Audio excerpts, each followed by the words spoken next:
Bonjour et bienvenue sur le plateau de Topcom.fr, la plateforme de la communication et de ceux qui la font, où nous recevons aujourd'hui une marque que vous connaissez forcément, une marque que vous êtes très nombreux à utiliser, parfois sans le savoir, parfois même sans la voir, quand bien même vous la portez sur le nez. Vous l'aurez peut-être deviné, je veux parler d'Essilor, la marque qui en janvier a lancé sa première campagne de marque Monde, une campagne qui a été réalisée par Publicis Conseil et Publicis Sapient et qui révèle une nouvelle plateforme de marque et une nouvelle signature, See More, Do More. Et pour en parler, Mylène de Saint-Pierre, Director Global Media and Communication Essilor, et Rémi Garnier, directeur associé de Publicis Sapient, sont avec nous sur ce plateau. Bonjour à tous les deux. Merci d'avoir accepté notre invitation. On commence par parler évidemment d'Essilor. C'est vrai que c'est une marque qu'on connaît, pas forcément en tant que marque produit, mais c'est une marque que tout le monde connaît un petit peu. Est-ce que vous pouvez nous en dire un petit peu plus sur ce qu'est cette marque, son périmètre, ce qu'elle fait exactement? Alors Essilor fait partie d'un grand groupe qui s'appelle Essilor aussi.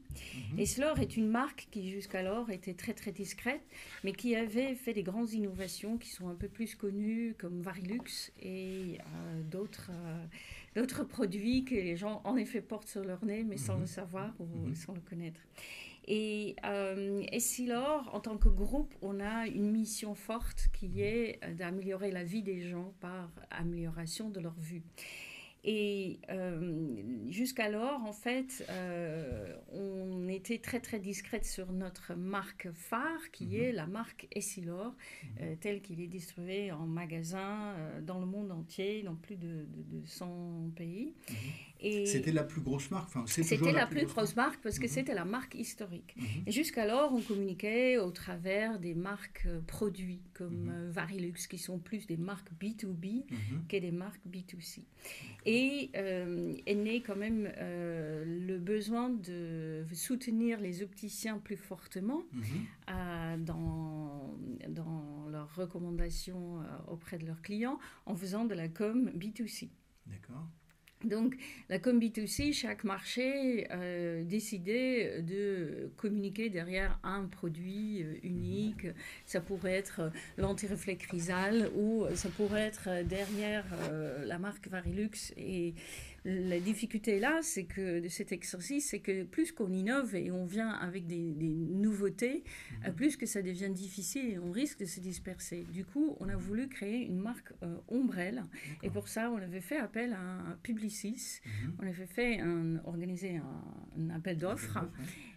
C'était quand à peu près ça d'ailleurs? C'était en juillet 2017. D'accord. Et donc Publicis l'a emporté avec une approche très intelligente et une approche 360 parce que pour nous ce qui était important que chaque pays pouvait le déployer, que c'était pas juste une traditionnelle pub télé qui doit faire l'affaire, mais une vraie approche avec un brand content qui touche les consommateurs tout au long de leur chemin vers le magasin, et sachant que c'est un cycle très long de 2 ans. On n'est pas dans FMCG où en fait les rayons frais est facile à mettre en avant. Et là, c'est donc un travail sur les points de contact. Alors là, donc on est effectivement sur une campagne, je ne l'ai pas dit, mais vous l'avez évoqué, alors, sur 2 ou 3 ans? Moi, j'avais lu 3 ans, mais... Oui, voilà. Ouais. Le but, c'est que cette campagne, elle perdure. Et donc, les premières exécutions sont destinées pour 3 ans. Mais évidemment, le contenu de la marque, les réseaux sociaux, le brand content vont être renouvelés plus fréquemment, mais qui vont tous bâtir sur cette même idée, See More, Do More, qui est le thème de la campagne. D'accord. Quel était le brief exact que vous avez adressé à l'agence, justement? Alors, on a dit à l'agence, les consommateurs, ils ne savent pas qu'il y a une différence dans les qualités des verres, des lunettes. Pour eux, c'est un petit morceau en plastique et ils ne voient pas qu'il y a une possibilité d'avoir vraiment une meilleure vue grâce à une meilleure technologie. C'est vrai que c'est particulier parce que vous êtes sur un produit, alors je ne vais pas comparer ça avec de l'eau, mais enfin, on a quand même un petit peu la même problématique. C'est un produit qui inodore, incolore, transparent. Même le bon produit, c'est celui qu'on ne voit pas, quelque part, non? Je trouve difficile de comparer avec de l'eau, mais je le compare peut-être avec des pneus, par exemple. Vous allez choisir une voiture, vous pensez à son modèle, etc. Et vous n'allez pas vous arrêter sur les pneus, pourtant ils sont indispensables. Donc, ce qui est beaucoup plus important, c'est en fait la vue. Est très très important pour tout le monde. Dans toutes les études, on montre que c'est le sens qui est quasiment le plus important pour les gens. Et pourtant, ils ne pensent pas à la qualité de leur vision. Et il y a beaucoup de personnes qui ignorent qu'ils ont besoin d'un examen de vue. Et au-delà de ça, quand ils vont s'équiper, ils regardent le prix ou ils regardent la monture parce que ça change leur look, mais ils ne pensent pas forcément à l'impact que ça peut avoir sur leur vision. On voit que dans certains marchés comme la Chine, où il y a une forte myopie, les consommateurs sont beaucoup plus informés ou s'informent plus parce que pour eux, la différence entre un petit équipement correct qui corrige juste la vue ou quelque chose qui permet d'avoir un verre plus fin, plus léger, qui ne leur tombe pas du nez, est beaucoup plus important pour eux. C'est culturel ou c'est lié à quoi finalement? C'est lié aussi au fait qu'ils ont une forte myopie dans ce marché-là. D'accord. Donc plus il y a des régions ou des pays qui sont... Enfin, on n'a pas tous finalement les mêmes problèmes. Voilà, on n'a pas forcément tous les mêmes problèmes. Et même certains pays, vous dites, il y a plus de myopes en Chine, c'est ça? Il y a une forte myopie en Chine. Mais même chez nous, dans le monde entier, c'est en forte progression. D'accord.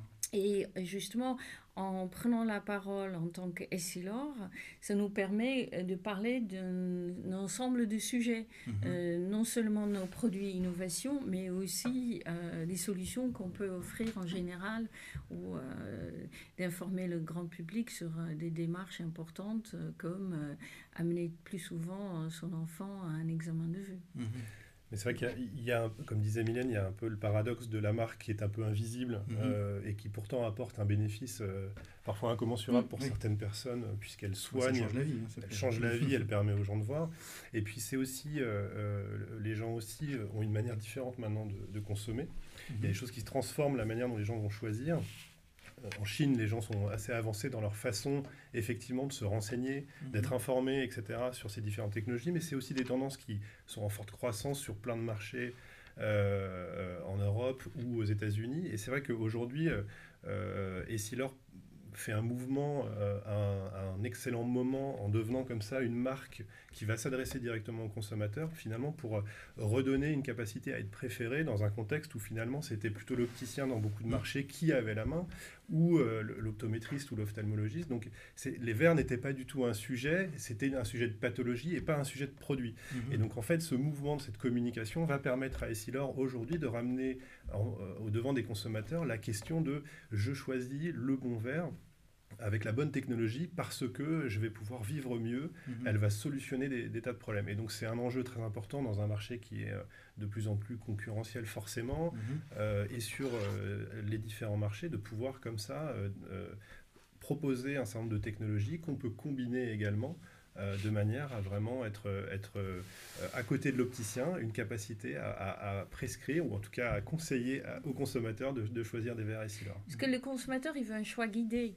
Jusqu'alors, il faisait beaucoup confiance à son opticien, mais en même temps, il s'en plaignait qu'il ne savait pas très bien comment ça se passait et comment il était arrivé à être équipé comme il était ou à tel ou tel prix à payer. Donc, il souhaite être mieux informé sur les choix, tout en étant guidé, bien sûr, par son opticien. Mais pour créer un meilleur dialogue, on avait revu notre architecture de gamme et on a donc voulu construire une marque ombrelle et c'était la demande à Publicis. C'était créer une marque ombrelle qui montre qu'Essilor est une marque qui va au-delà d'une simple correction, mais qui délivre un tas de bénéfices supplémentaires et que troisièmement, est d'être présent sur tous les touch points, donc sur tous les points de contact du consommateur.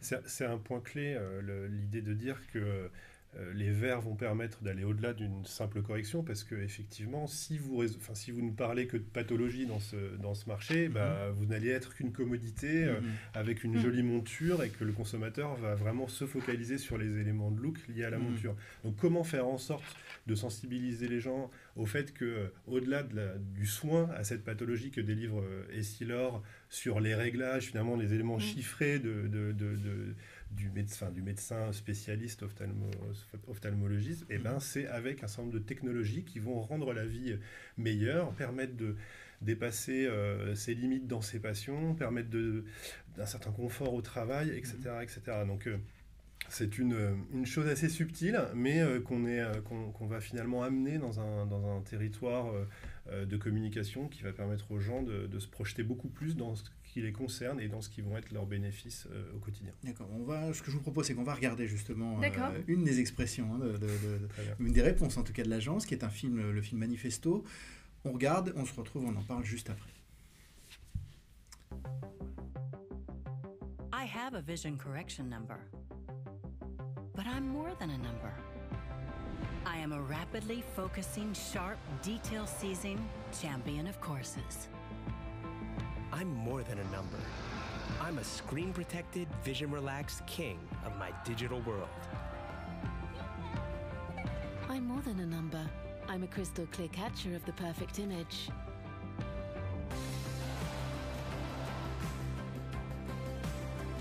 I'm one of a kind. Undefined by a single set of corrections. I need lenses that know who I am. So I can do more of what I love. I need more than a correction, because I'm more than a number. See more, do more. Essilor. C'était les retailers. Voilà, donc on vient de regarder ce film qui, je le disais, n'est qu'un élément. On va parler justement de tout le dispositif, tout ce qui a été produit. Petite question, vous expliquiez à l'instant que l'idée c'était de vous adresser finalement au consommateur final, c'est ça? Parce que jusqu'à présent, la cible des communications d'Essilor, c'était plutôt des professionnels systématiquement. C'est la première fois en fait qu'il y a une vraie campagne en direction du grand public pour la marque? Ce n'est pas totalement la première fois, parce que la société communiquait au travers des marques B2B, marques filles que j'appelle. Oui, effectivement. Marques filles, c'est Varilux par exemple, ou Chrysal qui était connu en dehors de la France. Et pour la marque Essilor? Mais pour la marque Essilor, c'est la toute première fois, parce que la marque Essilor, derrière ces communications-là, n'étaient pas identifiées. Donc, c'était une sorte de silent partner qui était un petit peu présent dans un coin d'un écran, mais qui n'était pas vraiment identifié et qui n'avait pas d'identité. Donc, il a fallu vraiment de mettre à plat cette marque et de révéler, en fait, ce qui est derrière. Parce que c'est une très belle marque. Il y a une société derrière qui existe depuis fort longtemps et qui, par rapport à ses concurrents, met vraiment l'humain au centre. Les ingénieurs sont focalisés sur l'homme et sa vue, là où en fait nos concurrents sont spécialisés en tas de choses optiques, font des jumelles ou font de l'optique pour les appareils photo, pour les caméras ou encore autre chose. Donc Essilor, elle a vraiment toujours eu comme objectif, c'est d'améliorer la vue des gens. Et donc, c'est pas pareil de travailler ensemble avec des chercheurs, médecins, comme on fait à l'hôpital 15-20, on travaille avec des universités dans le monde entier. C'est une autre démarche de mettre l'humain au centre, parce que ça veut dire aussi qu'on était la première société qui a testé ces verres sur des vraies personnes, et qu'on a quelque chose qu'on appelle Live Optics. C'est une philosophie où en fait on met la personne qui doit être le porteur du produit au centre, et on lui fait faire des tâches de tous les jours pour vérifier si nos verres ou nos innovations correspondent vraiment et sont adaptés. C'est quelque chose, pardon, je te coupe Mylène, mais c'est quelque chose aussi qu'on a mis au cœur du propos dans la campagne, c'est-à-dire pas au milieu d'un film publicitaire de grande écoute, mais dans certains contenus qu'on va adresser effectivement sur le social, parce qu'on a pensé aussi le dispositif de communication. Expliquez-nous justement ce dispositif. En quelque sorte, donc, on est vraiment parti des consommateurs, des utilisateurs, c'est vraiment le prisme qu'on a eu. Aujourd'hui, c'est de toute façon plus possible de faire autrement, mais au-delà de leurs besoins, et effectivement, on a parlé des notions de bénéfices et des attentes, et aussi du processus d'achat dont parlait Mylène, qui finalement est assez long, ou en tout cas le renouvellement et n'est pas quotidien forcément. Donc on a vraiment construit la campagne comme ça, en tenant compte de ces aspects finalement business, en tout cas marché de transformation, et ces aspects aussi points de contact sur lesquels on était capable d'amener un certain nombre de discours. Donc les discours liés à changer le prisme du consommateur sur une marque comme Essilor, avec des grands messages en télévision, en print ou en digital, et puis aussi délivrer des éléments qui vont permettre aux consommateurs de comprendre aussi comment Essilor développe ses produits, comment elle pense les choses autour des besoins des consommateurs, notamment avec son dispositif Live Optics ou ses centres de R&D par-delà le monde. Donc c'est vraiment quelque chose qu'on a bâti aussi, avec des contenus pas faits sous une forme reportage, mais vraiment sous une forme assez, je vais le dire un peu en anglais, mais entertainment, en tout cas quelque chose qui socialement est capable d'être consommé par les consommateurs et qui va permettre de donner du crédit finalement à tout ce que fait la marque et à ses produits finaux, et encore une fois, dans une optique de les faire être préférés par l'utilisateur final. Et ce que vous avez pu voir dans la campagne, c'est justement cette vision meilleure, cette bonne vue, permet de se sentir totalement libre et faire ce qu'on aimerait faire. D'où la signature. D'où la signature.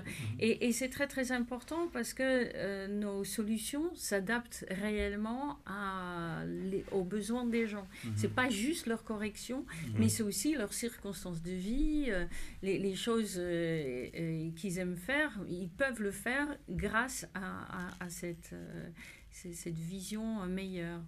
Et on développe un tas de produits sur lesquels on ne communiquait pas auparavant. Donc cette campagne est aussi une plateforme pour communiquer sur ces autres solutions. Il y a plein de solutions solaires, mais plein de gens ne savent pas qu'ils peuvent avoir leur prescription, leur correction visuelle dans un verre solaire. Et qu'ils peuvent choisir n'importe quelle teinte et n'importe quelle monture, parce que quand ils font du sport, il leur faut peut-être une monture adaptée, mais qu'il y a des verres aussi qui sont adaptés à ça. Donc qu'il y a des solutions multiples, qu'on a des solutions pour des enfants.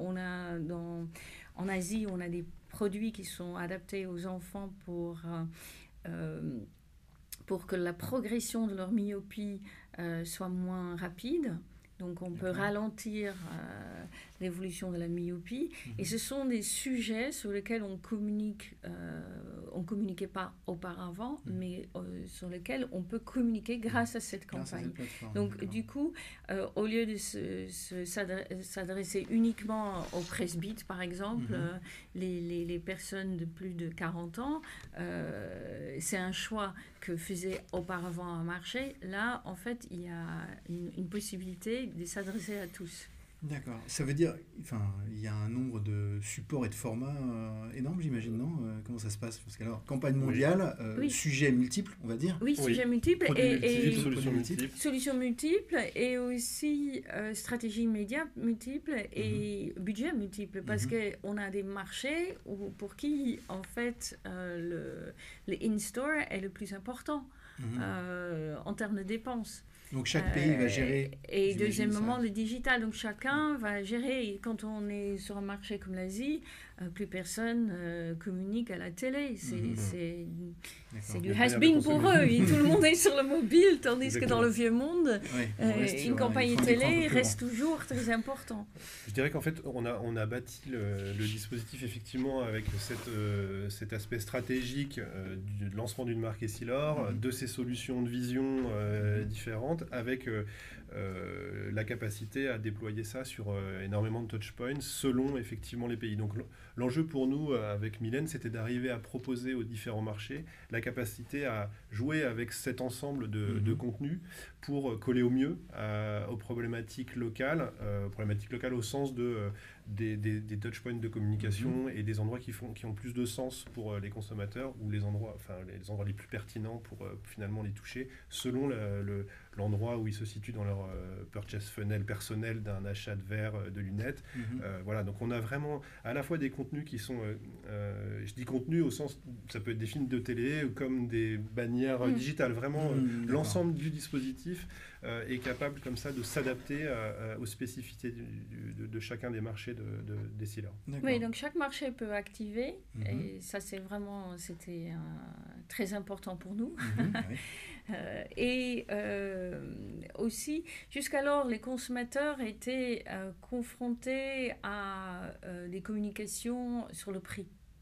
Que ce soit dans la rue où il y a des magasins avec des offres à un coût assez bas, ou que ce soit dans la publicité classique, c'était souvent les enseignes qui prenaient la parole et sans trop les informer sur les choix de bénéfices, mais plutôt sur le prix. Oui, et même le prix de la monture. En fait, on associait la paire de lunettes visible au prix. Exactement. Et donc, pour le consommateur, ça devenait, c'est depuis fort longtemps, pas très lisible.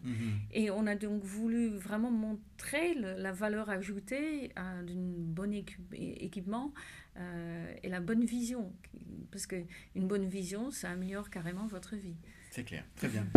Un dernier mot ? Non, et je dirais que peut-être pour finir, mais ce qui est vraiment, encore une fois, très important pour Essilor aujourd'hui et dans le futur, c'est de bâtir cette plateforme de marque aujourd'hui pour être capable demain, dans un marché où les gens vont vraiment prendre le pouvoir sur effectivement des enseignes qui se battent sur les prix. Voilà, mais quand les gens iront dans ces enseignes, de plus en plus, ils seront maîtres de ce qu'ils voudront, ils seront décisionnaires de leur choix, et donc du coup l'enjeu c'est vraiment que Essilor soit positionné en marque préférée, en marque qui a les solutions et la technologie adéquate. Donc c'est le bon moment effectivement pour faire cette campagne. Oui, et puis on a une réalité derrière, on a le plus grand centre de recherche et développement au monde dans cette industrie. Donc, il était peut-être temps qu'on était un peu moins discret que d'habitude. Très bien. Merci beaucoup en tout cas d'avoir répondu à nos questions. Merci à vous. Et quant à moi, je vous dis à bientôt sur topcom.fr.